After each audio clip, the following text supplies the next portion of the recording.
Kakampi ko ang mga salita, hindi ito basta nauubos. Walang humpay, bumuhos, kung dumaloy ay bugso. Minsan na may marahan, pero nang magtapat ka't sinabi mong ayaw mo na, tumigil ang mga ito, walang lumabas ni isa. Naduwag ang mga letra, parang natakot lumaban. Nabigla sa di inaasahan at sa unang pagkakataon, tinalo ako ng katahimikan.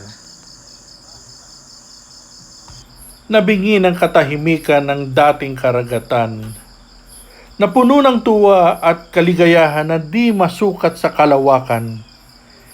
Di makumpara o maisalarawan ng mga titik at salita na nararamdaman.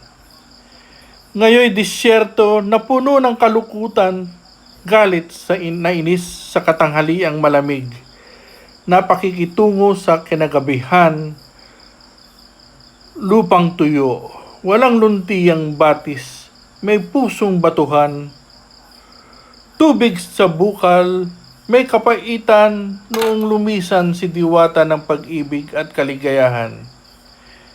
Ngayon, lugar na ng nakabibinging katahimikan.